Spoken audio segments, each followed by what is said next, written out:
Mobile پہ قرآن کی تلاوت بالکل جائز ہے، فلمیں دیکھنا جائز ہے، قرآن کے لیے مسئلہ پوچھتے ہو؟ کوئی عقل خراب ہو گیا کیا؟ یعنی بری چیز دیکھو تو وہ تو مولوی سے نہیں پوچھتے، قرآن ہے، چاہے وہ کاغذ پہ لکھا ہو، پتھر پہ لکھا ہو۔ حضور کے زمانے میں قرآن شریف کون سے کاغذ تھے، کون سی چھپائی ہوئی تھی؟ کھجور کے ٹکڑوں پہ تھے، لکڑیوں پہ تھے، اس کے بعد یہ پتھروں پہ تھے۔ بار بار عمرہ افضل ہے یا طواف افضل ہے؟ حجر اسود سے گزر گئے، پھر یاد آیا استلام نہیں کیا، کوئی حرج نہیں، گزر جاؤ۔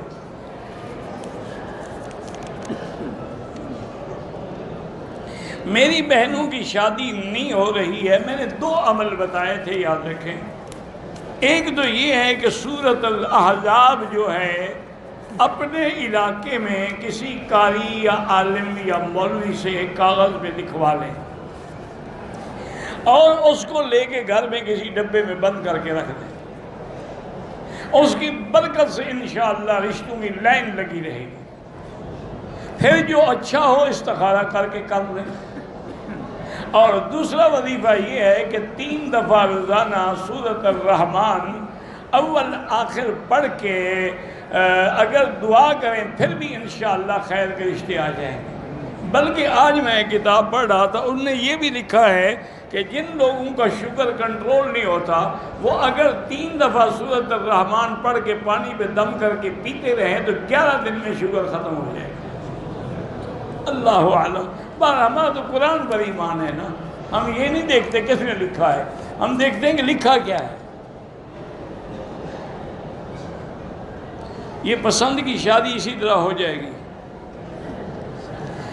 شوہر نے بیوی کو پرچی پہ 3 طلاق لکھ کر لفظ لکھ کر گھر میں ٹیبل پہ رکھ کے چلا گیا، بیوی کو فون کر کے کہا کہ ٹیبل پہ کچھ رکھا اٹھا لو، بیوی نے دیکھا تو وہ طلاق کی پرچی ہوئی تھی، اس وقت میکے چلی گئی، راضی ہونا چاہے، وہ راضی نہیں ہو سکتے، 3 طلاق ہو گئی، یہ طلاق مغلظہ ہے، وہ بیوی پہلے شوہر کے پاس نہیں آ سکتی جب تک دوسری جگہ شادی نہ کرے۔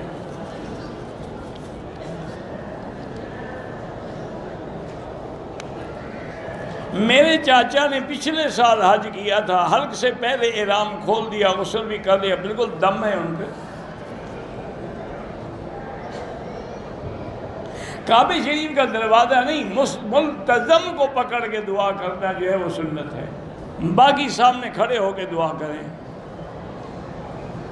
حجر اسود کو احرام کی حالت میں افضل ہوتا ہے اشارہ کریں، چونکہ خوشبو لگی ہوتی ہے، کہیں آپ کو نہ لگ جائے۔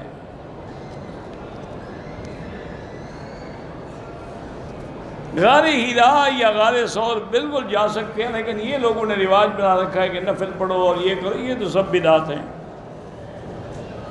2 دن کے بعد دوبارہ عمرہ کرتا ہے تو دوبارہ بغل یا زیر ناف یہ بال، زیر ناف کے بالوں کا عمرے سے کیا تعلق ہے؟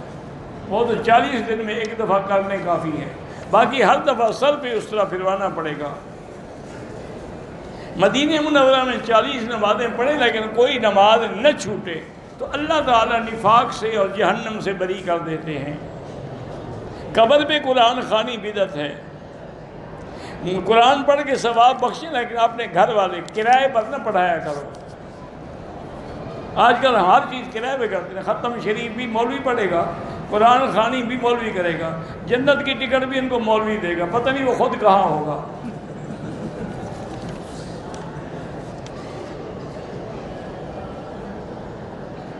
کہتے جی آپ نے کہا تھا ٹینشن ہر بندے کو ہوتی ہے، انسان ہے اس کو تو ہوگی، حیوان کو نہیں ہوتی، اسی لیے وہ گھاس کھاتا رہتا ہے، گھاس وہ کبھی نہیں دیکھتا کہ انسان کو کیسے ٹینشن نہ ہو۔ حضور صلی اللہ علیہ وسلم غم میں آپ کی داڑھی کے بال سفید ہو گئے تو اور کسی کی کیا طاقت ہے کہ غم نہ ہو۔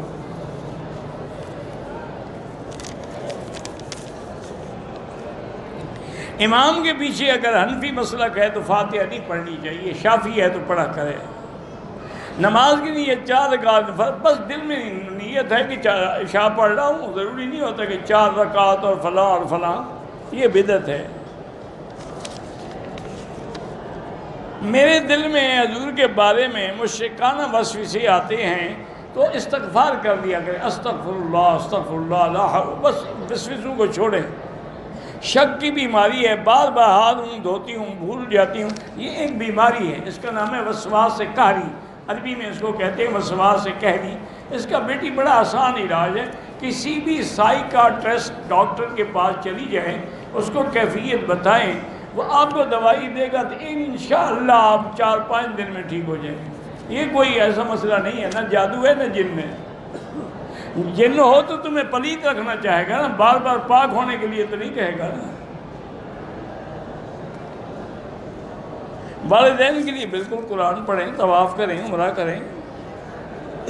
طائف کیا تو عمرے کے لیے واپسی پہ احرام آ گیا ہوں، واپس جا کے عمرہ کریں ورنہ دم دینی پڑے گی۔